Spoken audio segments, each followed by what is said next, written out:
Because you're going to hear yourself talk. I don't hear myself talk yet. And it says we're live.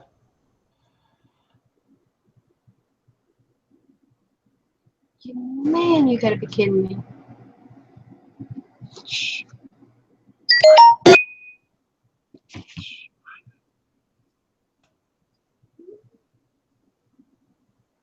I don't. Is that what you? Was that your notification?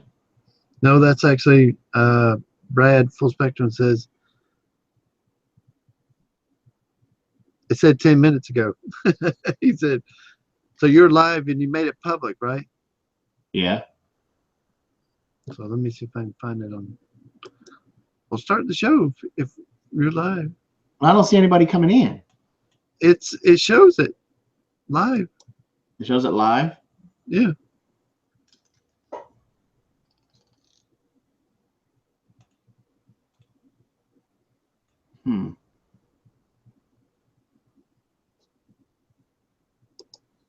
Okay, I guess we're going to start. I don't know. I don't know where the chat is with this. We're trying something new. So if you're here, welcome, everybody. We are doing an impromptu live stream, and we are going to talk long-term food storage with our very special guest. The man with the squeaky cell phone. The one, the only, Go for Green Living. Hey, everybody. So, how is everybody doing today? We are good. We're just working around here, working around the farm. Actually, it's a slow day. It's rainy and cold here, so it's mainly firewood, making sure all the animals taken care of, that kind of day. Y'all got rain over there? Yeah, we got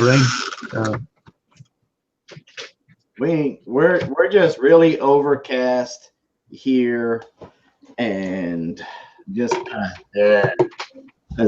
for a day. Okay, so this is I bet a lot of people in the chat room right now are going, what? Long-term food storage would Go for Green Living?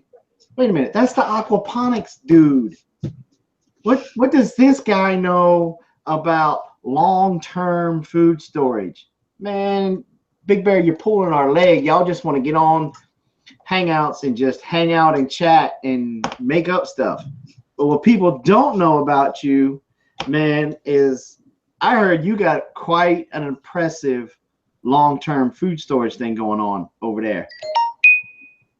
Yes, exactly what I've been doing with all the food I've been growing. It's been storing as much as we possibly can.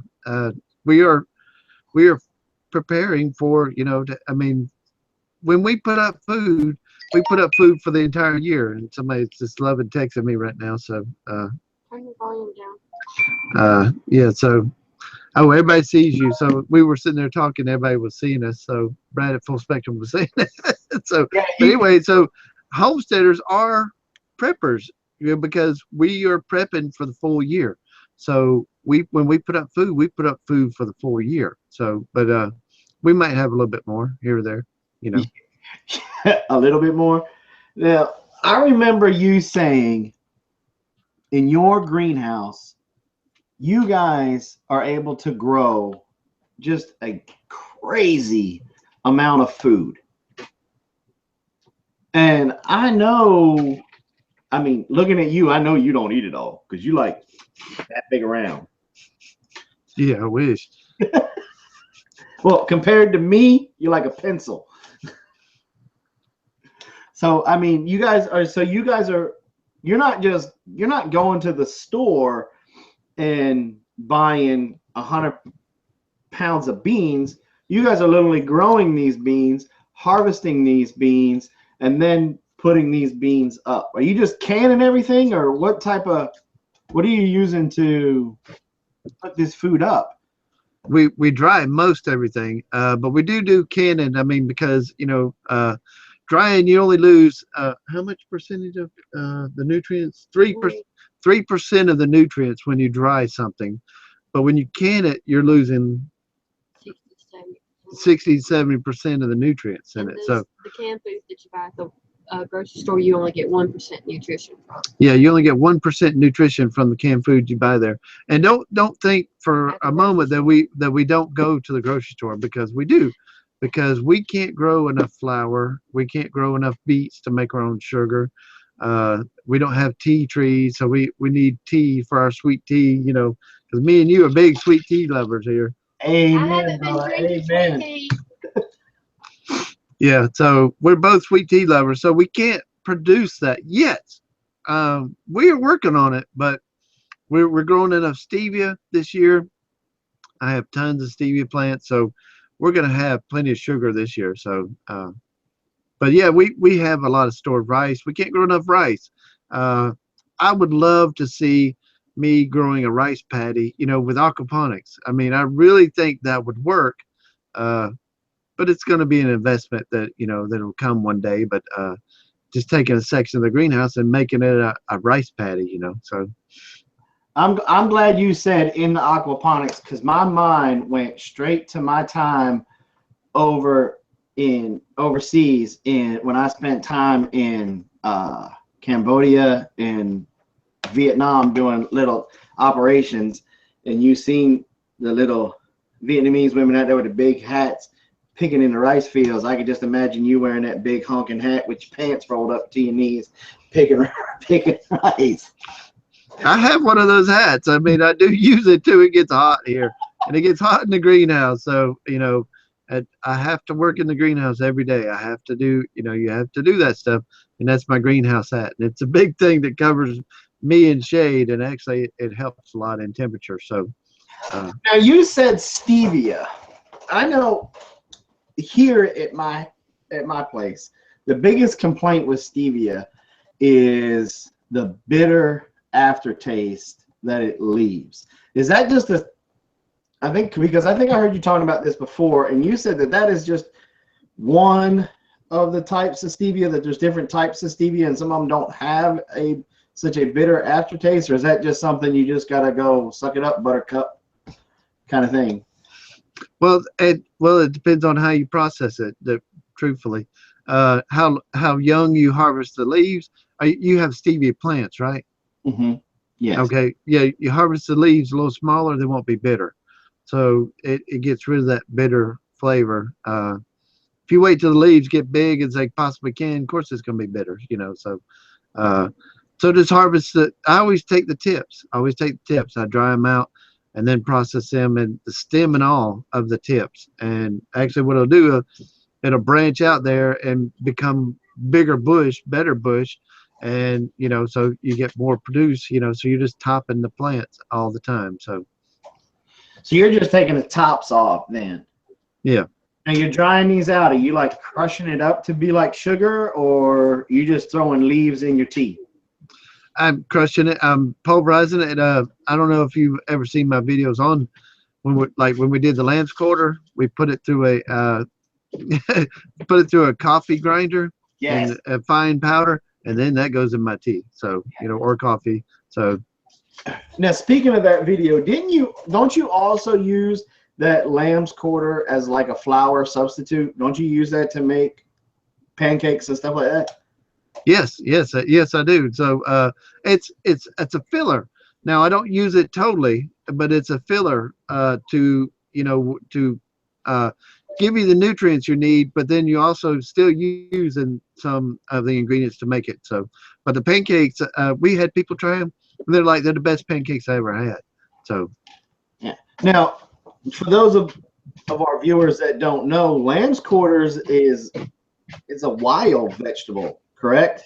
Yes. I mean, it's depending on where you are, that's a native vegetable that you can. A lot of people would call it a weed, and they try to spray Roundup or something like that on it, or something to kill it, because they want this beautiful groomed front lawn. But our people, no, they want to learn about what it is. Now, when you harvest the lamb's quarters and then you put it through the coffee grinder and you pulverize it and all that stuff, what's the shelf life of something like that? And do you vacuum seal it? Do you just mason jar it, vacuum seal it, or is it in bags? Or Well, we want to get one of those brake bleeders and vacuum seal the mason jars, but right now we just throw a couple of oxygen absorbers in there, and it vacuum seals it for on its own. So it does it for you. But the brake bleeders, it wouldn't have to have the vacuum sealer. So and so what is the shelf life on something like that? dried like that. Yeah. I don't know, 100 years maybe. Wow, really? So Yeah. when you say drying it, for those that don't know, that is just basically hanging it up and letting it dry out, or are you putting it in a dehydrator? I mean, what is that? Well, living off solar, we don't. Dehydrators use a lot of electricity.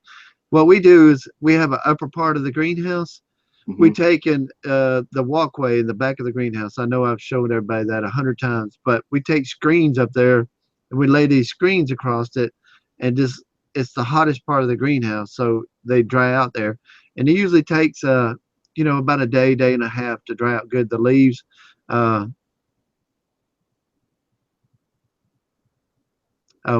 Full spectrum asked this question too, so I was reading that. Yeah.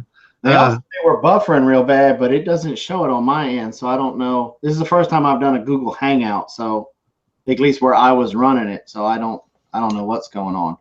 I haven't seen a buffering yet either. Of course, I don't know, but yeah, I'm watching the other screen too. But yeah, that's we dry it out at the top, and then we come down, and then that's when I showed you the little trick about don't let it dry out to where the stems are dry, because you're just going to ruin your product. You're going to let it get too dry. Just dry out to where the leaves are, and then just kind of break it up a little bit, and the stems fall right off. And then I pulverize it, and same way I do with stevia. I'll throw them in there, let them dry, because we're constantly drying during the spring and summer. Okay. Now, Brad from Full Spectrum wanted to know about diatomaceous earth in our preps. Now, I know we use it a lot, mostly for the deworming aspect. I know some people will go ahead and put it in a lot of their dry goods to kill anything that's in there with that. Is that something that you do? Oh yeah, we put it in our rice, our beans, our flour, our sugar. We put it in everything. I store chicken food in it. It's a mainstay here. It is a definite 100% prep item. Here. Of course, it's really cheap. You can buy like 20 pounds of it for like $10 off Amazon. So. Now, with the stuff that you harvest from your greenhouse or just out when you're on a walkabout and you like the lamb's quarters and stuff, do you put DE in with that also, or do you kind of just, it's a native bug, I'm going to eat it anyway? Well, I haven't put it in the lamb's quarter or the moringa or certain things that's going to change the texture, like the powder like that. I don't put it in there, but flour would never know it's in there, and it'll give you a cleanse as it goes through your body anyway. Now this is edible. I mean, edible diatomaceous earth. There's two different kinds. You can buy garden grade diatomaceous earth, and then edible, food grade diatomaceous earth. Because the other kind is the kind that they use in pool filters.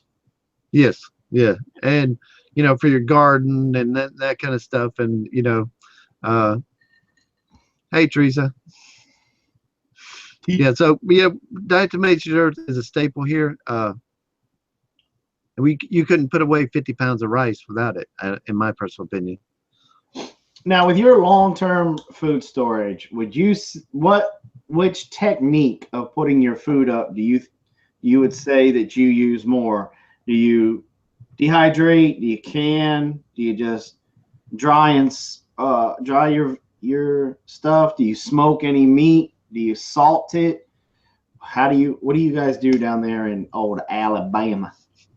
Well, as far as vegetables, we haven't been lucky enough to get a deer this year, but we were gonna smoke the meat, and we were gonna try to make some salami and stuff like that. But unfortunately, no deers this year. We've been wiped out. But as far as vegetables, we do everything we can to put up as much as we can. What we can't because canning makes it a quick meal. We dry it, except for your lettuces and that kind of stuff. So Okay. Now, you guys didn't get a deer. Now we finished it yesterday, our very first batch of beaver jerky. And let me tell you, that stuff was better than deer jerky, if you ask me. It turned out really, really well. And I'm going to bring some when I come visit you guys here pretty soon after Mama gets new tires on her car. And I'm going to bring you some. And let me tell you, that's probably going to turn you into a trapper. That alone. You're going to be beaver trapping over there in Alabama to be able to get some beaver jerky, because that stuff is good. Yeah, they just blow up the beaver dams around here. So oh, you got to go in there and you got to trap them out first, man. That's good meat. So if you said you dry all your vegetables as much as you can. That's the first step that you do, and then you basically vacuum seal and can the rest, right? Yeah. Now, Simply Seven Living said, is a root cellar possible? We have the downstairs of the cob house and the in here in the cabin. We save our potatoes and our root crops. They'll last for a long time anyway. So we'll save them under there for our seeds and stuff like that too. So yeah, just answering their question. How's your water table right there? Is your water table really deep, or is it kind of shallow? Well, the water table is about 40 feet, but now we're about, I would say, a good 150, 200 feet above lake level. So, we got a lake right down, right at the back of our property. So, there's always water close. So yeah, but I mean, you got with your water table being that, I mean, how far down do you dig before you hit water? Is it 150 feet? No, it's 40 feet. 40 feet. I mean, now there used to be, before we had the drought last year, there used to be a spring right in front of the greenhouse, and it would kind of slowly run all year round and kind of water the greenhouse plants, but it dried up last year, and I'm hoping it'll come back this year, but you never know. So, but it was this now we're in the mountain area. We're 3,900 feet above sea level. So there's springs everywhere here. So. Mm-hmm. So a root cellar then might not really be in the realms of possibilities there, because you can't get too deep. Right. Well, we can get, we plan to have a root cellar but we're going to have to put a shipping container there or build it out of tires or something. Like an earth ship?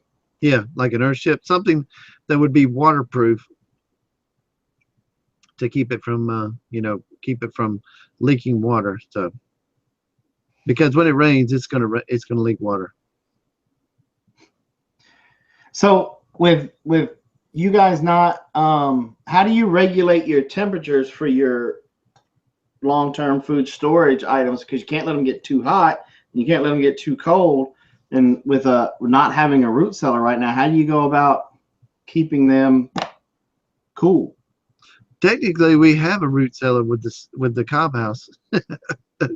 It's just a big, huge root cellar, because it's the walls are roughly about 2.5 feet thick. So, it's not. It'll get warmer in there and it'll get cooler in there, but it ain't gonna never freeze in there, and it ain't never gonna, be the outside temperature. So, putting them down on the ground is just like putting them in a root cellar. So because you built your house out of cob, and the walls you said are about 2.5 feet. Now, cob is basically earth, correct? It's just clay and grass. And am I understanding that correctly? Yes, clay and straw and sand. Well, we have now. It's a straw bale cob house. There's straw bale walls with cob on the outside of both inside and outside. Okay, and so that helps. I guess what is your temperature difference between the outside of what's going on outside and inside? It's dramatic. If it, I don't know, 25 degrees maybe. Wow, really, that much, huh? Mm-hmm. And then if you said you got like a little bit of a crawl space or something underneath. It's not a crawl space. It's you'll see when you get here one day, but it's actually 3 stories. One is about 4 feet underground, and then the next level is ground level, and then we have a sunroom on top of that. So, So then basically you do have a root cellar then. Basically I do. Yeah. And which we're going to turn that into an apartment for guests, the downstairs. I mean, they can deal with a few potatoes sitting there, but I don't know. Those potatoes might have their eyes on your guest. Boom.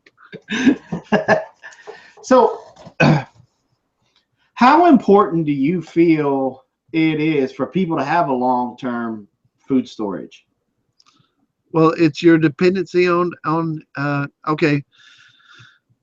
This is a soapbox of mine. I mean, and nobody really thinks about it. Okay, say the truck stopped running. In a day, your grocery store is going to be out of food. In 3 days, you're going to be out of food in your pantry. I mean, what are you going to do? Come knock on my door? I'll be like, oh, I don't know who you are.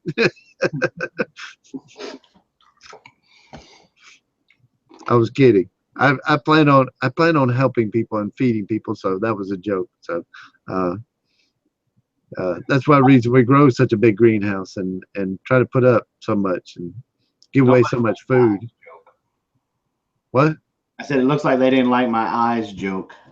Oh, nobody said anything. I thought it was bad joke. Oh, it was good. Keep it. So I thought it was funny. Yeah, we laughed. But so if you've got an event coming up, correct? Mm-hmm. Tell us about that. Well, the event is it's actually a homesteading event, and it's teaching homesteading. Pure and simple. It's about aquaponics, greenhouse growing, raised bed gardening, hugelkultur, solar, trapping, your part, brain tanning, your part, canning, soap making,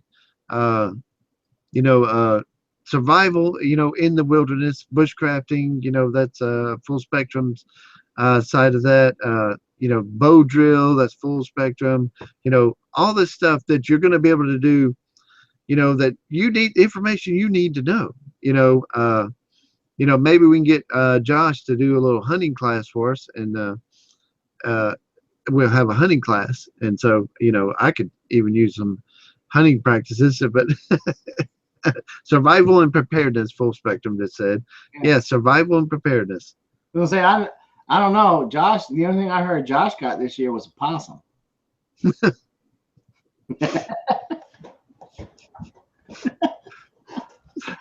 No, Josh would be good because he's got one of them degrees and all that stuff. But so is there going to be any foods, how to put some of this food up? Oh yeah, canning and drying, dehydrating, and there'll be plenty of samples food to eat here from the garden, the greenhouse. Instead of giving away food this year, I'm going to save it for the events, so that we can just all share, and then of course we there's a lake and the stream, and so all that, so it'll be nice. Camping, it'll be fun. Oh, I think it's gonna be a blast. I know I'm looking forward to it.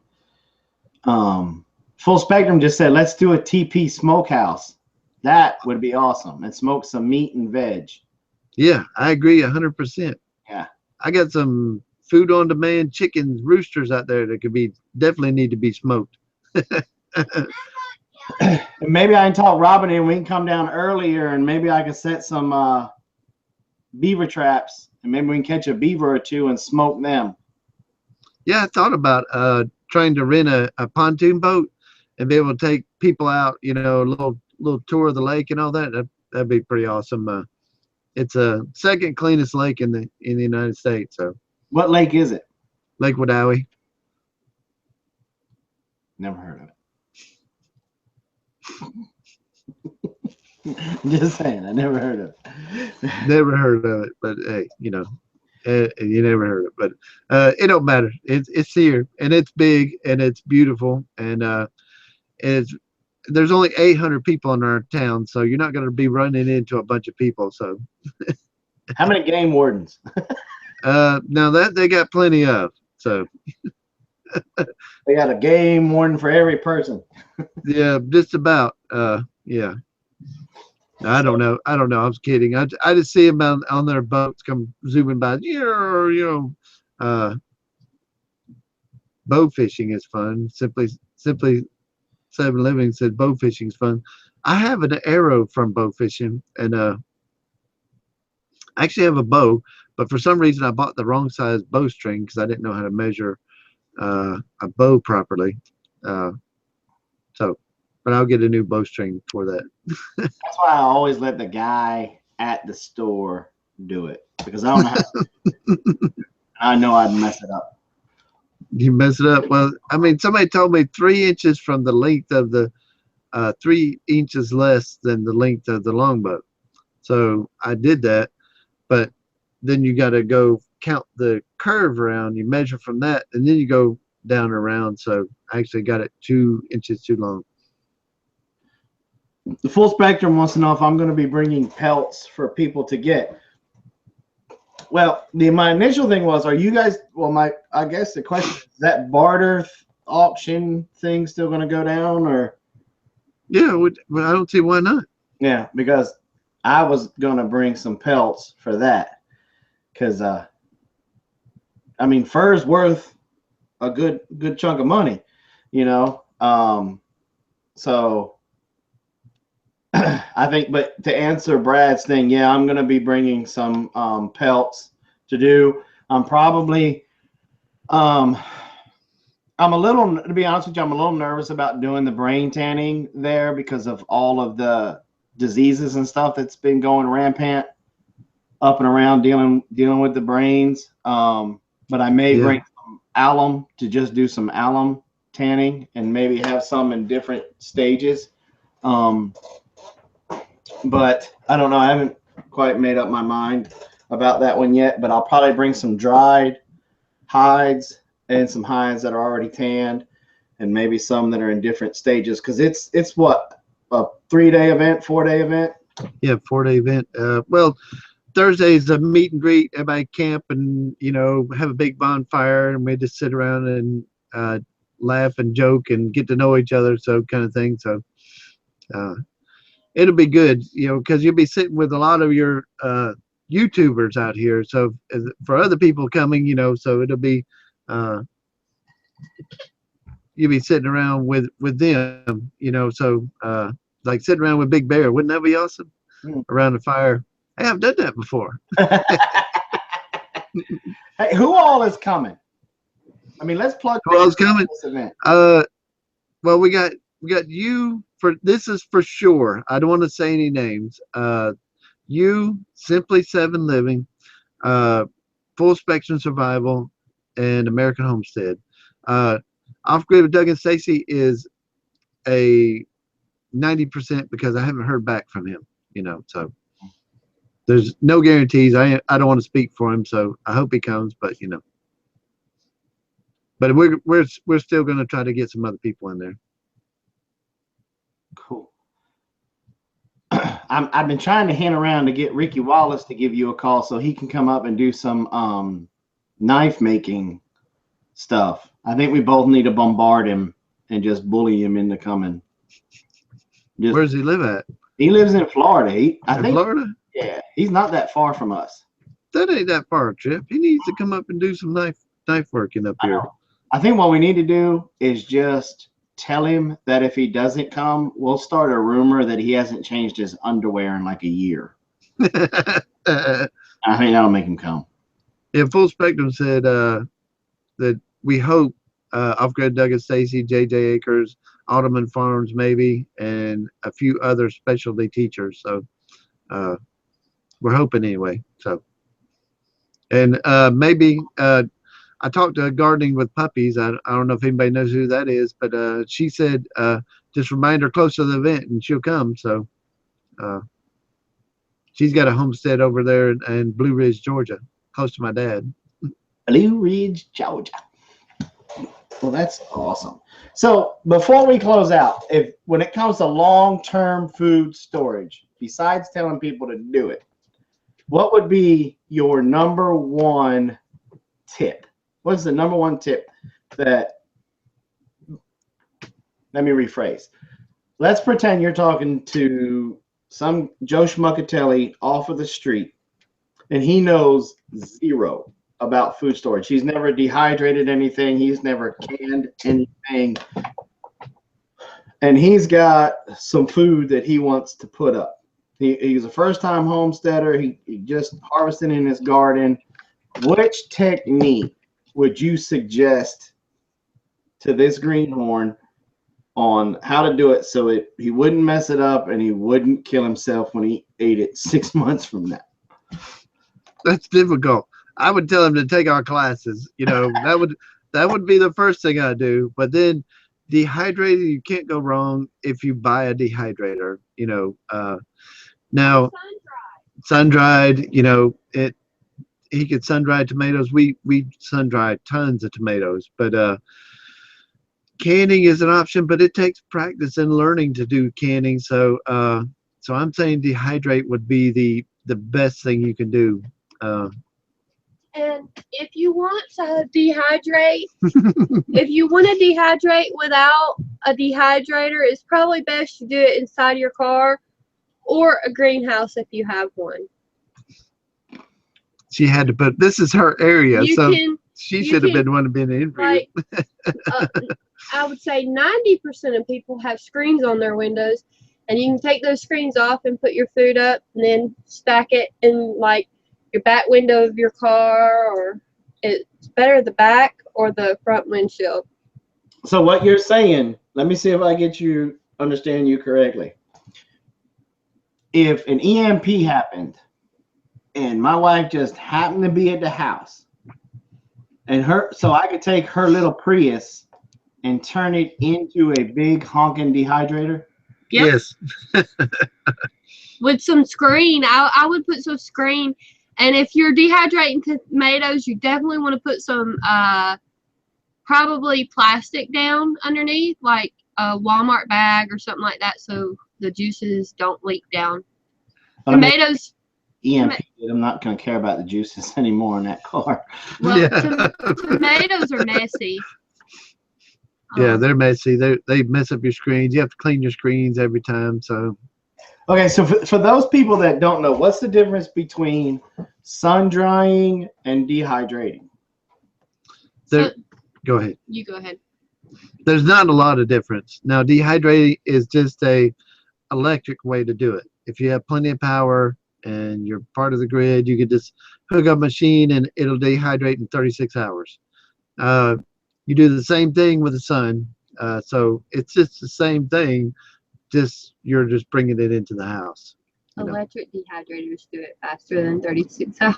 Well, they do it faster than 36 hours, so But the car does take a while. Yeah. So if I turned the Prius into a big honking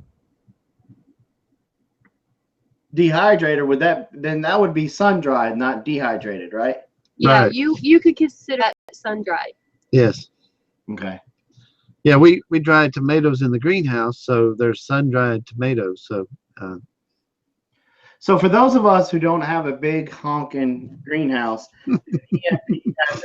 happened and we don't want to get throat punched by our wife because we're putting tomatoes in her Prius, what is a good way to sun dry something? I mean, we just don't stick it out in the sun, do we? I mean, because birds and stuff can come by and get it. Well, bugs too. I mean, you'd have to put it in screen. Yeah, you could cover it with screen. Yeah, we use screens on the windows. Or netting, you know. Yeah, I don't know if you would want to use a used fish net, but you could use fish netting. You could use the mesh like cheesecloth, or even old curtains that are like that mesh material. an old aquarium with a screen on the top of it. Yeah. Anything in the sun would be, a glass box with a screen over the top so it got ventilated would be good. It don't have to be fancy. You don't have to go out and spend a whole bunch of money. You can make your own dehydrator. You could turn your hot boxes into dehydrators or sun drying machines for you then, right? As long as you would just have to make sure you lift the lid on it just a little bit so that way air could flow through there. Yeah, exactly. Put a screen there. So how can you tell when you're sun drying stuff? Like if I was going to harvest a bunch of tomatoes and I wanted to sun dry them instead of dehydrate them, because I don't know if you saw Mama Old Ways New Times did a video where she dehydrated some tomatoes and then she pounded them up into this like pulp dust. And that's how she preserves her tomatoes. And then she pulls out what she needs to make her tomato sauce, tomato paste, her ketchup, blah, blah, blah. We do that too. I just learned about it from her. You were We haven't done a video on it. It's a mess. Yeah, but when you want to add tomatoes to your soup, you take a teaspoon or so and put it in your soups, and then you got tomatoes in your soup, and they plump back up. They plump back up to full size. So. And when you dehydrate tomatoes, and then you go to put them in your soup from your garden, you're amazed. If you think those tomatoes you get from the grocery store are colorful, you ain't saw nothing yet. Grow your own tomatoes and dehydrate them, and wow. You talk about bright chili, or bright soup, So, how do you know when because, do they look when they're sun dried? Do they look just like a dehydrated tomato, or is like you buy in the store? Well, no, like I have an Excalibur dehydrator. Yeah. Mm-hmm. Oh. We haven't really sun dried anything. But if I wanted to take my hot boxes and turn them into a sun drying box, how am I going to know when my tomato is done in the sun dry box? Is it going to look just like it did when it came out of the dehydrator? Or because I would imagine it would have a different look to it, because dehydrating, I'm pulling all the moisture out of it. Sun drying, you're just drying it up, right? Well, you're pulling out the moisture too. It's going to look similar, but it's going to be it's going to. Sometimes it depends. If you get them real dry, then they'll be dry, almost like either flaky, depending upon how thin you get them, or rubbery. Mine, I've had some that felt rubbery, but we just blend them up into powder. We just blend them into powder and then add a teaspoon, and then add it to everything. So it really depends on, you have to play with it on how long you're going to dehydrate on the sun dried. Sun dried is a whole different alley compared to having something electrical. Yeah. Now, are you just sticking? I guess what I'm having difficulty trying to ask is, with my dehydrator, I stick it in there and I know it's going to be 12 hours. Mm-hmm. Mm-hmm. Now, obviously, that's going to take a little bit longer to do it sun drying, correct? It depends on what time of season it is, truthfully, and how hot it is. But yeah, it's going to take longer, usually about 24 to 36 hours. It took me 2 days to do tomatoes. Yeah. In the car. Yeah, 2 days in the car for her. So.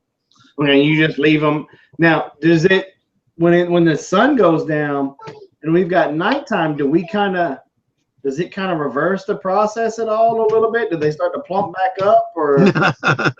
No, they just stop. They just stop where they're at, and then resume right back in the morning. So. And so I guess you're going to have, one of the things that you're going to have to play with, and this is where experience would come into play, is to how big of a gap you would need to leave so that moisture can escape, so that way it doesn't form as condensation in the hot box and then turn around in the nighttime and fall on what you were drying to start to basically rehydrate. I would, if I put them in there first thing in the morning when I woke up, and if they weren't dry to my consistency that I wanted in the evening, I would bring them in the house and then return them back to there in the morning. We're boring you, are we? No. No, trust me, no. Ma and Pa Old Time Homestead, do you cut them or sort of mash them? We when we're drying tomatoes to be like in Alfredos and stuff like that, we'll just cut them in half. But when we're drying to make the powder, we put them in thin slices, you know. And then put them in the food processor. Yeah, then put them in the food processor to make the powder. So, skin and all. Skin and all, yeah, seeds and all. You know. So when you're basically, let me see if I understand that correctly. If you're gonna save them to crush up and make as powder, you go ahead and do thin slices and put them out there. But if you want them to have them for like soups and stuff, you just cube them or cut them in half. And well, we just cut them in half. We grow a tomato called Ace tomatoes. Heinz Ketchup uses it. They're about a 6-ounce tomato, and we just cut them in half. And you know, when I go to make chicken Alfredo or something, I'll throw a handful of those in there, and they'll plump back up, and they'll be, you know, really tasty. Sometimes making my mouth water. Sorry. After you bake them with spices and olive oil in the oven with chicken. Yeah, we bake them in the oven with spices and some olive oil. But yeah, that made me hungry. So they're a little bit bigger than a grape tomato then. Yeah, they're about this big, you know, about that big, you know, around, if you can see that. I wish I had. You need to do it the front way. Oh, like this. They're about that big. Over some more. Yeah, they're about the size of a tangerine round. So. Okay. Now, how long does something like that take to sun dry? It takes, well, believe it or not, it takes about the same amount of time. Whichever way you do it. Whichever way you do it. So I know it takes longer I don't know how long it would take in your Excalibur, but they don't get completely crisp. They'll stay a little bit, you know, I don't want to say gooey, but a little rubbery. And then if you just throw an oxygen absorber, it keeps mold and everything. So you don't want to take out a crisp sun-dried tomato. You want them to be a little bit rubbery so that you know, they just, you know, bring right back to life a half a tomato. You know, tomatoes are very complicated to sun dry, as to where greens are easy. They sun dry quick. But when you start to get into the fleshly fruits and vegetables, they're more complicated. Her friend, every time she comes over and, you know, she's helping Krista, Krista will ask her, what would you like for lunch? And she'll say, can Daniel cook some Alfredo with sun-dried tomatoes in it? So every time. Well, we had a big loss last year. We lost I don't want to say a ton, but we lost a lot of sun-dried tomatoes. It's because we tried to plant our tomatoes in the same spot. We didn't rotate. Well, we kind of rotated, but they were in the greenhouse, so they can't be inside the greenhouse. The greenhouse has got to be redone with rabbit manure and compost and that sort of thing. Yeah. Until back in. The tomatoes pulled a lot of nutrition last time. Tammy, leathery, not crispy, but leathery. Now, you said that it takes the same amount of time for a slice like it does a cube. And I'm having a hard time wrapping my brain around that because the slices are so thin versus you would think there'd be more moisture in that big hunking. There is, but you don't want to get it to completely dry. You want it to be,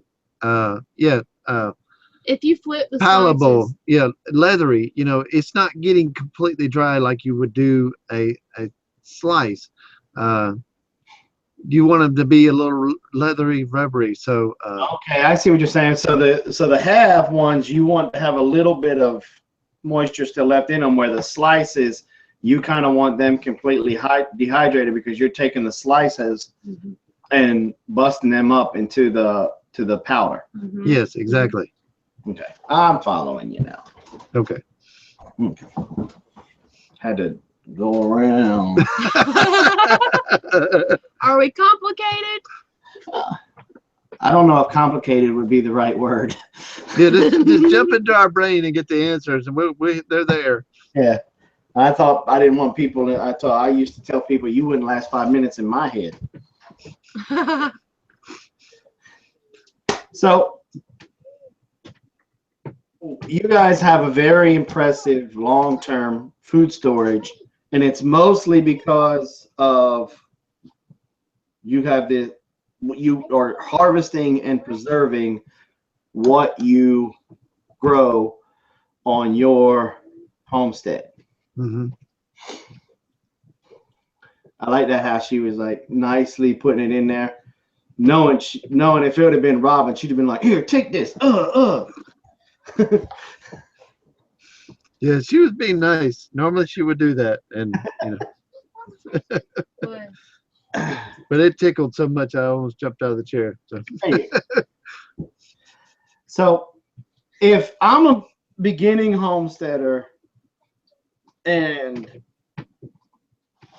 I couldn't take your classes, and you would talking about sun drying and stuff like that, how would I go about baby stepping into the other ways to preserve my food? Basically, I'm asking when it comes to canning, some foods, whether it's vegetables or meat, are a little bit more forgiving when it comes to the canning process than others. Like corn is not very forgiving.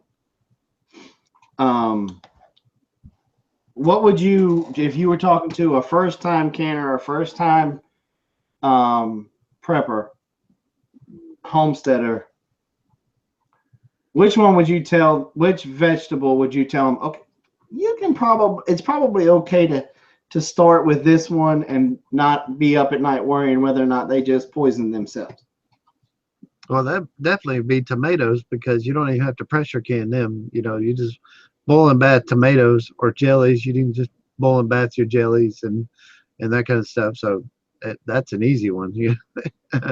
Start off with tomatoes, then you see the cans pop in, and you start seeing the seal will be like this. So I'd say that chickens are the homesteading first transition, for animals. I guess tomatoes would be the first transition for food preservation in the homestead. Everybody grows tomatoes, and why not put up a few cans of them? There you go. Now, would you suggest them putting up whole tomatoes, or more like cubed, or more like a tomato sauce kind of thing? Well, I put up all of them. I mean, they're all the same. You can boil and bath all of them. Whole tomatoes would be easier, but you just got to peel them. And if you just cube them, you don't have to peel them. So I don't know. I put up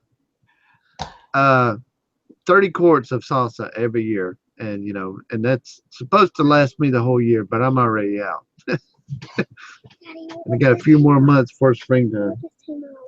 Now, some people are saying, asking the question, did Trump kill prepping, and should we kind of relax on preparedness, or everything's going to be good to go now? I personally, I'm not a believer in that because, again, I didn't get into prepping because of who was in office.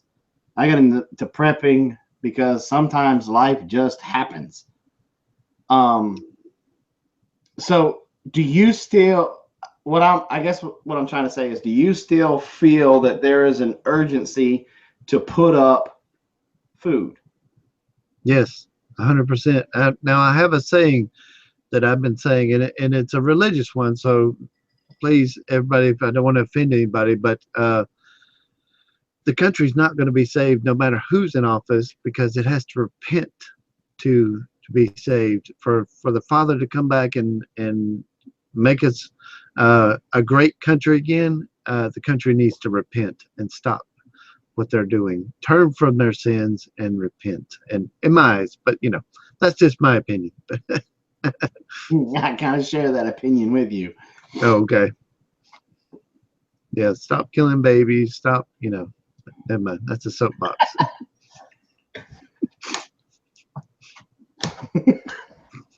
No, don't go there. Don't go there. Yeah, I know. What are you going to do? I know. So, well, you got anything else that you want to plug your Homestead Convention before we go? When are tickets going to go on sale? Do we know? Real soon. Real soon. The website will be 90% done by Friday. It's being built. I don't know if I should say who's building it or whatever, but it should be 90% done Friday. And then as people confirm that they're going to be there, they're going to be added, and we're going to get sponsors, and they're going to come in, and it's going to be just a blast. Every event that we've ever had, every person that's has came for every minute that the classes have been going. So it's just been really exciting. People want to learn, and I have never had any troublemakers, to come to one of these events. So don't think that you're going to get down there and there's going to be troublemakers and nobody will be handled. The only trouble I ever had was that somebody drank too much, and I just, made them go sleep in their car. So, but that was a one-time thing. So, and there will be security here. So, not necessarily security, but just to help safety. Has that individual confirmed that he'll be there for security? Yes. Oh boy.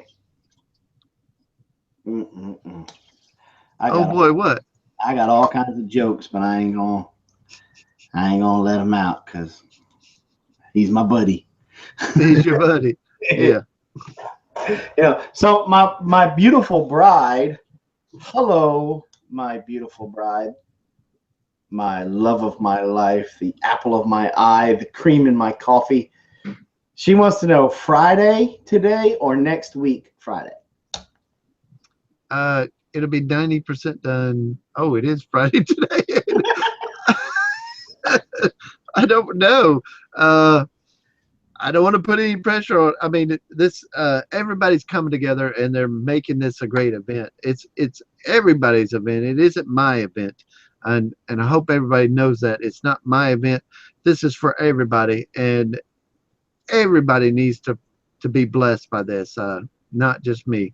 But I will find out, and tonight on my live stream, I'll tell everybody when the website is be done. I don't want to push any individual on anything because everybody's helping, everybody's working hard. I think you should push them. Call them out right now. Put the pressure. No, don't do that, because somehow I'll get in trouble with my wife for you doing that. But so we know for a fact that I'm going to be there doing the trapping and the tanning and hide preservation. My beautiful, beautiful bride is going to be doing classes on essential oils. Your bride is she still doing the cob?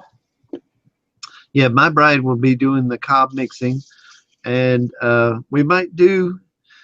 See, this is the thing about this. we might do a cob structure or something to that effect. You know, there's no telling. Whatever everybody's coming, we'll whatever you want to see, we'll do. You know, so whatever you want to learn, we'll teach. So this is for y'all as much as for us. This is for everybody. You know, this is our event. This is our event. Everybody's event, not just mine. Now you're going to be like the star right there, because aren't you doing classes on solar and aquaponics? Solar, aquaponics, and you know many other classes too. Probably. Of course, I do. You know, there's other people that are more qualified coming to this that can do certain classes, but gardening and raised bed gardening, compost tea. You know, just I have a few specialties. You know, cob building. You know, so whatever. Adobe oven, cooking. You know, we might even do a course on Adobe oven cooking. So you know, because everybody, in my opinion, everybody needs Adobe oven. You'd be just fine if that's all you had was Adobe oven, because it could take just a few twigs in the woods, go get your oven hot, and then cook in it all day, and then you know you're good to go. Now Josh is offering, I guess he's offering to do solar power tattooing. And if he's offering to do that, I'll get one. I'll get one. Or at least let him touch up my Marine Corps tattoo. Nothing else. Yeah. That would be cool. I see. Oh, your seeds are coming up. Oh, Anna's seeds are coming up. She's excited. Awesome. So, well, if you need us to fill in for a class with raised bed gardening or back to Eden style gardening or anything like that, I got no problem showing off my horticulture degree. That's right. That's right. We need to get that in there. And we need to write that down and get it in there. I know everybody's going to be interested in your trapping, and you're actually going to bring some traps to sell too, right? Yes, I'm working with Minnesota Trap Line right now. Yeah. We're talking back and forth about whether or not they want to be a sponsor to our channel, or if they're going to let us just be a wholesaler where we can purchase the traps and then turn around and sell them to the public. But I'm going to have traps there one way, shape, or form to sell. The trapping classes that I'm going to be focused on are going to be predators that people will have on issues that they'll have with on their homestead, like raccoons, possums, coyotes, beavers, weasels, the things that are going to come in there and basically eat your chickens or your ducks or your quail or your eggs. We may talk a little snake control, little rodent control, but that's neither here nor there. And my wife just says we got to get a resale license. It's just enough. I probably have more licenses than anybody. I got a hunting and fishing license. I got a trapping license. I got my driver's license. I got my business license. Now I got to get a resale license. Well, that on the internet, I don't think you have to have a resale license, and you're just bringing the product with you to the thing. So you know, I'm not trying to get you in trouble or anything, but I think on the internet you don't have to have a resale license, and so when they're here, they're technically buying it from you from offline. So even though you have it here, but you got them offline, so you know. Steve asked if we were going to ask Boss of the Swamp to come, and me and JC do talk a lot on Facebook, and he is stepping away from trapping this year. He told me that the fur market's just way down low, and it's not really worth it for him. But that's an awful long distance for him to come. He's all the way up there in upstate New York, and he's more of an artist than doing anything like that. But I mean, it would be cool. I'd be fanning. I'd be a fangirl. I'd be squealing like a schoolgirl if he did come, because And so would my girls. I mean, they love when he used to put out travel videos. They used to love watching them. Yeah. Uh, To get Robin said in order to get wholesale prices, you have to get a resale license. The last greenhouse license, the resale license I got here was $4. So it should be really expensive. So yeah. So yeah, he also he does have all that seating and stuff like that. So but I mean, he's a really good fella. I mean, you guys could try to reach out to him if you want, but I don't know if he would come. well, you ought to reach out to a few people. I mean, not necessarily him, but reach out to a few people. That's this is for everybody, so everybody's welcome. So yeah, I think it's going to be a very good event. I think it's going to be something that the whole family is going to be able to get something out of. Like, do you guys have any events planned for kids yet? Do you have anything set aside for kids? well, we want to do something like three-legged races with father and daughters, that kind of thing, and just have some fun things for them to do. Also, I know Anna would be glad to show them all around here, so they'll be toured around by Miss Anna. But yeah, we're gonna have teachers here in some form or fashion for the kids too, because this is about them too. Yeah. And if you want, I can do in between my the traffic classes. If you want, we can put together a little kids class on gardening and maybe get them starting some stuff by seeds that they can go home with. oh, that's awesome. That's a great idea. I mean, we would need some egg cartons and some organic matter and some seeds, and we teach them about the germination process and how it all works, and then when they get home, how to transplant it once it comes up and all that stuff. That's her seed blanket that she's working with, and but yeah. So, all right, so we'll talk about that off screen. I want to thank everybody for coming by and hanging out with me and Daniel from Go for Green Living today. Don't forget his live stream tonight at what time? 9 o'clock? 9 o'clock Eastern Standard Time. 9 o'clock Eastern Standard Time. Matter of fact, don't you follow Hope's Homestead? Yes, I follow Hope's Homestead. Yep. So after y'all get done watching Hope, y'all come on over to Go for Green. What you got? What are you talking about tonight? I don't know. All right. Yeah, that's going to be a great show.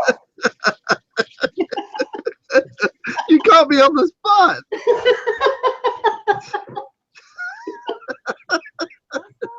He asked me what show's on tonight. I was like, well, I don't know, but we just gonna get together and we gonna chew some fat and have a good time. Hey, I might have fire out there. You never know. There you go. Any special guests? I mean, you've been having guests like crazy. Well, I thought about asking somebody, but it was actually somebody's birthday today, so I can't ask the neighbor. So yeah. But yeah, I thought about reaching out to somebody and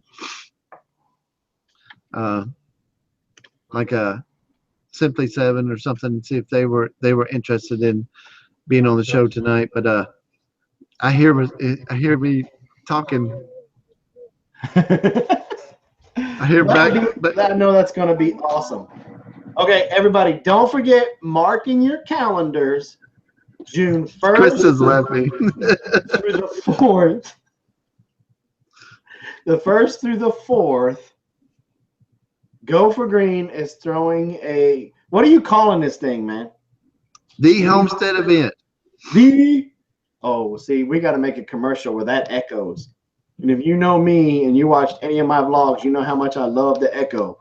I know, that's homesteading event. I know, the Homestead event. Yeah, that would be cool. That'd be awesome with a big old honking echo. Yeah. Yeah. So, Ladies and gentlemen, girls and boys of all ages. Yes. oh, now you're trying to be funny.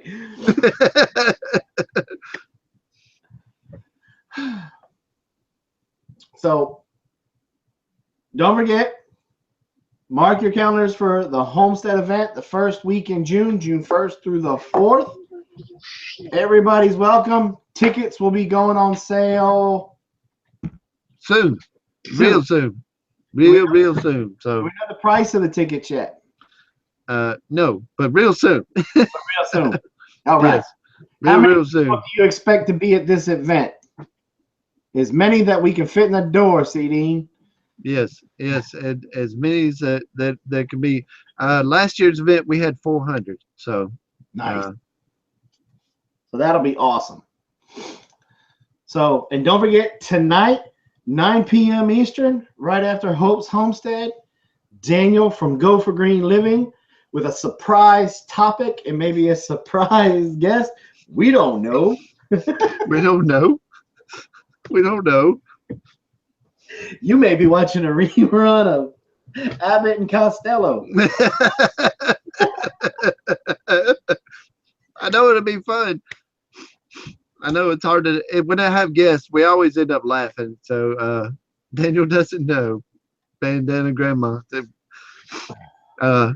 CD was asking how many people that were going to be at the event because he's going to go talk about getting us some seeds for the children's thing. So CD, send me a message and we'll all chat about that. That's really awesome, brother. Thanks for doing that. And so we're going to end this, because we've been trying to do that for about 15 minutes now. So thanks for coming by the Big Bear Homestead. Don't forget, Go for Green tonight. And like always, have a nice day. Have a nice day.